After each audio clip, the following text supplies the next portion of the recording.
11th class ਦੇ ਵਿਦਿਆਰਥੀਆਂ ਲਈ ਆ। ਸਾਹਿਤਿਕ ਰੰਗ ਆਪਾਂ ਬੁੱਕ ਸ਼ੁਰੂ ਕੀਤੀ ਸੀ, ਇਹਦੇ ਵਿੱਚ 2 ਕਹਾਣੀਆਂ ਪੜ੍ਹੀਆਂ। ਨੈਕਸਟ ਤੀਸਰੀ ਕਹਾਣੀ ਆ ਦੁੱਧ ਤੇ ਪੁੱਤ। ਦੁੱਧ ਤੇ ਪੁੱਤ ਕਹਾਣੀ ਬਚਿੱਤ ਕੌਰ ਦੁਆਰਾ ਲਿਖੀ ਗਈ ਆ।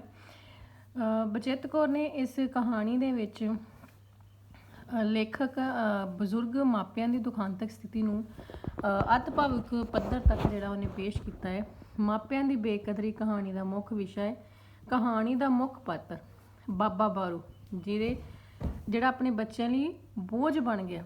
ਚੁਕਵੇਂ ਚੁੱਲ੍ਹੇ ਦੀ ਤਰ੍ਹਾਂ ਹਰ 3 ਮਹੀਨੇ ਬਾਅਦ ਉਸ ਦੀ ਥਾਂ ਬਦਲੀ ਜਾਂਦੀ ਸੀ। ਇਸੇ ਲਈ ਉਹ ਸੋਚਦਾ ਕਿ ਦੁੱਧ ਤੇ ਪੁੱਤ ਫਿੱਟਣ ਲੱਗਿਆ ਦੇਰ ਨਹੀਂ ਲਾਉਂਦੇ। ਲੇਖਕਾਂ ਨੇ ਕਹਾਣੀ ਵਿੱਚ ਇੱਕ ਰਹੱਸ ਬਣਾ ਕੇ ਰੱਖਿਆ ਹੈ ਕਿ ਬਾਬਾ ਬਾਰੂ ਕਰਤਾਰੇ ਦੇ ਘਰ ਵਿੱਚ ਕਿਉਂ ਰਹਿਣਾ ਚਾਹੁੰਦਾ ਹੈ, ਜੋ ਕਹਾਣੀ ਦੇ ਅੰਤ ਤੱਕ ਕਾਇਮ ਰਹਿੰਦਾ ਹੈ। ਅਖੀਰ ਵਿੱਚ ਇਹ ਰਹੱਸ ਖੁੱਲ੍ਹਦਾ ਹੈ। ਇਸੇ ਗੁਣ ਕਾਰਨ ਪਾਠਕ ਦੀ ਰੋਚਕਤਾ ਕਿਤੇ ਵੀ ਟੁੱਟਦੀ ਨਹੀਂ। ਕਹਾਣੀ ਮਾਪਿਆਂ ਦਾ ਸਤਿਕਾਰ ਕਰਨ ਲਈ ਪ੍ਰੇਰਿਤ ਕਰਦੀ ਹੈ। ਸੋ ਕਹਾਣੀ ਆ ਦੁੱਧ ਤੇ ਪੁੱਤ। ਇਹਦੇ ਵਿੱਚ ਬਾਬਾ ਬਾਰੂ ਜਿਹੜਾ ਮੇਨ ਪਾਤਰ ਆ, ਤੇ ਉਹਦੇ 5 ਪੁੱਤਰ ਨੇ। ਕਰਤਾਰਾ, ਪ੍ਰੀਤੂ, ਤਲੋਕਾ, ਦਿਆਲਾ ਤੇ ਇੱਕ ਮੁੰਡਾ ਜਿਹੜਾ ਉਹਦਾ ਬਾਹਰਲੇ ਦੇਸ਼ ਵਿੱਚ ਗਿਆ। ਸੋ ਅਣਮੰਨੇ ਮਨ ਨਾਲ ਬਾਬੇ ਵੱਲੋਂ ਪ੍ਰੀਤੂ ਦੇ ਘਰ ਜਾਣਾ। ਕਹਾਣੀ ਦਾ ਮੁੱਖ ਪਾਤਰ ਬਾਬਾ ਬਾਰੂ ਆਪਣੇ ਪੁੱਤਰ ਕਰਤਾਰ ਸਿੰਘ ਕੋਲ ਰਹਿ ਰਿਹਾ ਸੀ। ਹੁਣ ਉਸਦੇ ਬਾਹਰਲੇ ਘਰ ਪ੍ਰੀਤੂ ਕੋਲ ਜਾਣ ਦੀ ਵਾਰੀ ਸੀ। ਉਹ ਜਾਣਾ ਨਹੀਂ ਸੀ ਚਾਹੁੰਦਾ। ਕਰਤਾਰੇ ਦੀ ਵਹੁਟੀ ਵਿਦਿਆ ਉਸਦਾ ਹੁਣ ਬਹੁਤਾ ਸਤਿਕਾਰ ਨਹੀਂ ਸੀ ਕਰਦੀ, ਨਾ ਹੀ ਬੱਚੇ ਉਹਦੀ ਗੱਲ ਸੁਣਦੇ ਸਨ। ਬਾਬੇ ਬਾਰੂ ਨੇ ਹਿੰਮਤ ਕਰਕੇ ਕਰਤਾਰੂ ਨੂੰ ਕਿਹਾ ਕਿ ਉਹ ਪ੍ਰੀਤੂ ਦੇ ਕੋਲ ਨਹੀਂ ਜਾਣਾ ਚਾਹੁੰਦਾ। ਪਰ ਕਰਤਾਰਾ ਬਾਬੇ ਨੂੰ ਆਪਣੇ ਕੋਲ ਨਹੀਂ ਸੀ ਰੱਖਣਾ ਚਾਹੁੰਦਾ, ਕਿਉਂਕਿ ਉਹਨਾਂ ਦੀ ਮਾਂ ਦੀ ਮੌਤ ਸਮੇਂ 5 ਭਰਾਵਾਂ ਨੇ ਬਾਬੇ ਬਾਰੂ ਨੂੰ 3-3 ਮਹੀਨੇ ਆਪਣੇ ਕੋਲ ਰੱਖਣ ਦਾ ਫੈਸਲਾ ਕੀਤਾ ਸੀ। ਕਰਤਾਰੇ ਨੇ ਬਾਬੇ ਨੂੰ ਪ੍ਰੀਤੂ ਦੇ ਘਰ ਚਲੇ ਜਾਣ ਲਈ ਕਹਿ ਦਿੱਤਾ। ਨਾ ਚਾਹੁੰਦਿਆਂ ਹੋਇਆਂ ਵੀ ਬਾਬੇ ਨੂੰ ਪ੍ਰੀਤੂ ਦੇ ਘਰ ਆਉਣਾ ਹੀ ਪਿਆ, ਭਾਵੇਂ ਉਹ ਅੰਦਰੋਂ ਇਸ ਲਈ ਬਹੁਤਾ ਰਾਜੀ ਨਹੀਂ ਸੀ। ਪਰ ਕਰਤਾਰੇ ਦੀ ਗੱਲ ਮੰਨਣੀ ਪਈ। ਪ੍ਰੀਤੂ ਦੇ ਘਰ ਬਾਬੇ ਬਾਰੂ ਦਾ ਸਤਿਕਾਰ ਤੇ ਨਿਰਾਦਰੀ। ਪ੍ਰੀਤੂ ਦੀ ਵਹੁਟੀ ਬੰਤ ਬਾਬੇ ਬਾਰੂ ਦੀ ਬਹੁਤ ਸੇਵਾ ਕਰਦੀ ਸੀ। ਉਸਨੂੰ ਕੱਪੜੇ ਧੋਤੇ ਸਮੇਂ ਸਿਰ ਦਿੰਦੀ, ਰੋਟੀ ਪਾਣੀ ਦਿੰਦੀ। ਬੱਚਿਆਂ ਨੂੰ ਵੀ ਸਮਝਾਇਆ ਸੀ ਕਿ ਬਜ਼ੁਰਗਾਂ ਦੀ ਸੇਵਾ ਕਰਨ ਨਾਲ ਚੰਗਾ ਫਲ ਮਿਲਦਾ ਹੈ। ਇਸ ਦੇ ਉਲਟ ਪ੍ਰੀਤੂ ਬਹੁਤ ਸ਼ਰਾਬ ਪੀਂਦਾ, ਘਰ ਆ ਕੇ ਪਤਨੀ ਤੇ ਬੱਚਿਆਂ ਨੂੰ ਗਾਲਾਂ ਕੱਢਦਾ। ਜੇਕਰ ਕੋਈ ਉਸ ਨੂੰ ਰੋਕਣ ਦੀ ਕੋਸ਼ਿਸ਼ ਕਰਦਾ, ਉਹ ਵੀ ਉਸ 'ਤੇ ਸਾਰਾ ਗੁੱਸਾ ਜਿਹੜਾ ਬਾਬੇ ਬਾਰੂ 'ਤੇ ਲਾ ਦਿੰਦਾ। ਬਾਬੇ ਬਾਰੂ ਦੀ ਮੰਜੀ ਨੂੰ ਠੇਡਾ ਮਾਰ ਕੇ ਪੁੱਛਦਾ ਕਿ ਅਜੇ ਮੈਂ ਕਿੰਨਾ ਚਿਰ ਤੈਨੂੰ ਹੋਰ ਪੁੱਜਣਾ ਪੈਣਾ ਹੈ। ਬਾਬਾ ਬਾਰੂ ਕੁਰਲਾ ਉੱਠਦਾ, ਉਸਦਾ ਸਰੀਰ ਮਿੱਟੀ ਹੋ ਜਾਂਦਾ। ਸ਼ਰਾਬ ਪੀ ਕੇ ਬਾਬੇ ਨੂੰ ਵਾਧੂ ਬੋਲਣ ਤੋਂ ਵੀ ਝਿਜਕਦਾ ਨਹੀਂ ਸੀ ਪ੍ਰੀਤੂ। ਬਾਬੇ ਦੀ ਬਹੁਤ ਬੇਇੱਜ਼ਤੀ ਕਰਦਾ। ਬਾਬਾ ਬਾਰੂ ਬੇਵਸ ਖਾਮੋਸ਼ ਹੋ ਕੇ ਬੈਠਾ ਰਹਿੰਦਾ।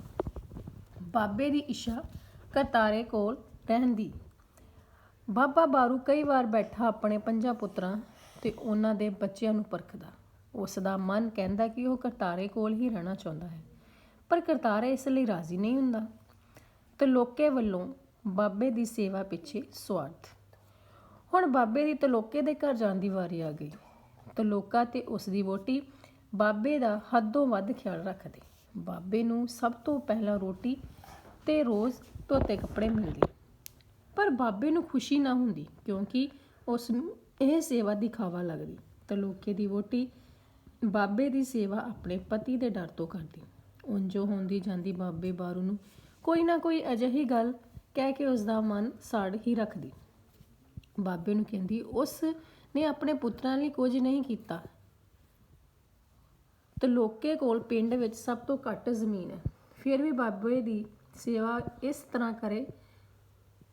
ਬਹੁਤ ਦੁਖੀ ਹੁੰਦਾ। ਕੁਝ ਨਾ ਕਹਿੰਦਾ ਬਾਬਾ ਬਾਰੂ। ਤਲੋਕੇ ਨੂੰ ਕੁਝ ਦੱਸਦਾ, ਕਿਉਂਕਿ ਉਹ ਘਰ ਵਿੱਚ ਲੜਾਈ ਪਾਉਣਾ ਨਹੀਂ ਸੀ ਚਾਹੁੰਦਾ। ਸਾਰੇ ਪੁੱਤਰਾਂ ਦੇ ਰਵੱਈਏ ਤੋਂ ਬਾਬਾ ਦੁਖੀ। ਸੋ ਬਾਬਾ ਆਪਣੇ ਮਨ ਨੂੰ ਤਸੱਲੀ ਦੇਣ ਲਈ ਸੋਚਦਾ ਕਿ ਤਲੋਕੇ ਦੀ ਪਤਨੀ ਠੀਕ ਹੀ ਕਹਿੰਦੀ ਹੈ। 150 ਰੁਪਏ ਤਨਖਾਹ ਵਿੱਚ ਤਲੋਕਾ ਕੀ ਕਰ ਸਕਦਾ ਸੀ।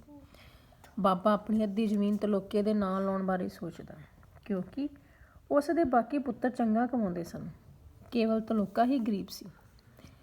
ਪਰ ਫਿਰ ਵੀ ਉਹ ਦੂਜੇ ਪੁੱਤਰਾਂ ਦੇ ਰਵੱਈਏ ਬਾਰੇ ਸੋਚ ਕੇ ਡਰ ਜਾਂਦਾ। ਉਹ ਤਾਂ ਆਪਣੇ ਪੂਰੇ ਹਿੱਸੇ ਲਈ ਇੱਕ ਦੂਜੇ ਨੂੰ ਮਾਰ ਦੇਣਗੇ। ਦਿਆਲਾ ਬਾਬੇ ਬਾਰੂ ਨੂੰ ਪਿੰਡ ਬੁਲਾ ਕੇ ਜ਼ਰਾ ਵੀ ਖੁਸ਼ ਨਹੀਂ ਸੀ, ਕਿਉਂਕਿ ਸਾਰੀ ਜ਼ਮੀਨ ਵਾਹੁਣ ਬੀਜਣ ਕਰਕੇ ਉਸ ਦੀ ਨੀਅਤ ਖਰਾਬ ਹੋ ਚੁੱਕੀ ਸੀ। ਉਹ ਪਟਵਾਰੀ ਨਾਲ ਮਿਲ ਕੇ ਅੱਗੇ ਹੀ ਸਾਰੀ ਜ਼ਮੀਨ ਆਪਣੇ ਕਬਜ਼ੇ ਵਿੱਚ ਕਰਨਾ ਚਾਹੁੰਦਾ ਸੀ। ਇਹ ਸਾਰੀਆਂ ਗੱਲਾਂ ਸੋਚ ਕੇ ਬਾਬੇ ਦੀ ਰੋਣ ਵਾਲੀ ਹਾਲਤ ਹੋ ਜਾਂਦੀ। ਲੋਕ ਉਸ ਨੂੰ ਵੱਡੇ ਪਰਿਵਾਰ ਵਾਲਾ ਕਹਿ ਕੇ ਬੁਲਾਉਂਦੇ, ਪਰ ਇਸ ਵੱਡੇ ਪਰਿਵਾਰ ਵਿੱਚ ਉਸ ਦੀ ਕੋਈ ਕਦਰ ਨਹੀਂ ਸੀ। ਕੋਈ ਉਸ ਨੂੰ ਬੁਲਾ ਕੇ ਖੁਸ਼ ਨਹੀਂ ਸੀ। ਪਤਨੀ ਦੀਆਂ ਯਾਦਾਂ। ਬਾਬੇ ਬਾਰੂ ਦੀ ਪਤਨੀ ਜਦੋਂ ਜਿੰਦਾ ਸੀ, ਉਹ ਪਿੰਡ ਵਿੱਚ ਹੀ ਰਹਿੰਦਾ ਸੀ। ਦਿਆਲੇ ਨੇ ਉਸ ਦੀ ਮੰਜੀ ਤੂੜੀ ਵਾਲੇ ਅੰਦਰ ਡਾਈ ਹੁੰਦੀ, ਪਰ ਹੁਣ ਤਾਂ ਬਾਬੇ ਦਾ ਕੋਈ ਟਿਕਾਣਾ ਹੀ ਨਹੀਂ ਸੀ। ਸਾਰੇ ਪੁੱਤਰ ਇਸ ਉਡੀਕ ਵਿੱਚ ਰਹਿੰਦੇ ਕਦੋਂ ਬਾਬਾ 3 ਮਹੀਨੇ ਕੱਟ ਕੇ ਅਗਲੇ ਘਰ ਜਾਵੇ। ਬਾਬਾ ਦੁਖੀ ਹੋ ਕੇ ਆਪਣੀ ਮਰ ਚੁੱਕੀ ਪਤਨੀ ਨੂੰ ਯਾਦ ਕਰਦਾ ਤੇ ਕਹਿੰਦਾ ਕਿ ਉਸ ਦੀ ਆਣ ਕੇ ਹਾਲਤ ਵੇਖੇ, ਉਹ ਕਿੰਨਾ ਦੁਖੀ ਹੈ। ਉਹ ਤਾਂ ਕਹਿੰਦੀ ਸੀ ਕਿ ਵੱਡਾ ਪਰਿਵਾਰ ਹੋਣ ਨਾਲ ਬੁਢਾਪੇ ਵਿੱਚ ਸੁੱਖ ਵੀ ਵੱਧ ਮਿਲਣਗੇ, ਪਰ ਅੱਜ ਤਾਂ ਉਹ ਰੁਲਦਾ ਪਿਆ ਸੀ। ਉਹ ਸੋਚਦਾ ਕਿ ਦੁੱਧ ਤੇ ਪੁੱਤ ਫੁੱਟਦਿਆਂ ਦੇਰ ਨਹੀਂ ਲੱਗਦੀ। ਆਪਣੇ 5ਵੇਂ ਪੁੱਤਰ ਬਾਰੇ ਸੋਚ ਕੇ ਉਹ ਕਹਿੰਦਾ, ਉਸ ਨਾਲ ਕੀ ਨਾਰਾਜ਼ਗੀ, ਉਹ ਤਾਂ ਵਿਆਹਿਆ ਵੀ ਨਹੀਂ ਤੇ ਦੂਰ ਨੌਕਰੀ ਕਰਦਾ ਹੈ। ਬਾਬੇ ਦੀ ਖੁਸ਼ੀ। ਹੁਣ ਸਾਲ ਦੇ ਅੰਤ ਵਿੱਚ ਕਰਤਾਰੇ ਦੇ ਘਰ ਜਾਣ ਦੀ ਵਾਰੀ ਆ ਗਈ ਸੀ। ਉਹ ਬਹੁਤ ਖੁਸ਼ ਸੀ ਕਿਉਂਕਿ ਕਰਤਾਰੇ ਦੇ ਘਰ ਦੇ ਨਾਲ ਹੀ ਉਸ ਦਾ ਛੋਟਾ ਭਰਾ ਆਪਣੇ ਇਕਲੌਤੇ ਪੁੱਤਰ ਕੋਲ ਰਹਿੰਦਾ ਸੀ। ਬਾਬਾ ਬਾਰੂ ਕਈ ਚਿਰ ਉਹਨਾਂ ਕੋਲ ਬੈਠ ਕੇ ਆਪਣਾ ਦੁੱਖ ਸਾਂਝਾ ਕਰਦਾ। ਸੋ ਕਹਾਣੀ ਆ ਦੁੱਧ ਤੇ ਪੁੱਤ ਵਿੱਚ ਕਹਾਣੀਕਾਰਾਂ ਨੇ ਲੇਖਕ ਬਜ਼ੁਰਗ ਪਾਤਰ ਬਾਬੇ ਬਾਰੂ ਦੀ ਦੁੱਖ ਭਰੀ ਦਾਸਤਾਨ ਬਿਆਨ ਕੀਤੀ। ਉਸ ਦੇ 5 ਪੁੱਤਰ ਕਰਤਾਰਾ, ਪ੍ਰੀਤੂ, ਤਲੋਕਾ, ਦਿਆਲਾ ਤੇ ਬਾਹਰਲੇ ਦੇਸ਼ ਵਿੱਚ ਰਹਿਣ ਵਾਲਾ ਪੁੱਤ ਸਨ। ਉਹਨਾਂ ਦੀ ਮਾਂ ਦੇ ਮਰਨ ਤੋਂ ਬਾਅਦ ਭੋਗ ਤੋਂ ਬਾਅਦ ਤੈਅ ਕੀਤਾ ਕਿ ਬਾਪੂ ਨੂੰ ਉਹ 3-3 ਮਹੀਨੇ ਆਪਣੇ ਘਰ ਰੱਖਣਗੇ। ਬਾਪੂ ਦਾ ਮਨ ਆਪਣੇ ਜੱਦੀ ਘਰ ਇੱਕੋ ਪੁੱਤਰ ਕਰਤਾਰੇ ਕੋਲ ਰਹਿਣ ਨੂੰ ਕਰਦਾ ਸੀ। ਉਸ ਦੀਆਂ ਨੋਹਾਂ ਸਿਰਫ ਇੱਕ ਨੂੰ ਛੱਡ ਕੇ ਬਾਕੀ ਗੱਲ ਤੇ ਬਾਪੂ ਨੂੰ ਤਾਨੇ ਮੇਣੇ ਦਿੰਦੀਆਂ ਸਨ। ਉਸਨੇ ਨਾ ਕੋਈ ਚੰਗੀ ਜ਼ਮੀਨ ਜਾਇਦਾਦ ਬਣਾਈ ਹੈ ਤੇ ਨਾ ਹੀ ਸੋਨੇ ਦੇ ਗਹਿਣੇ।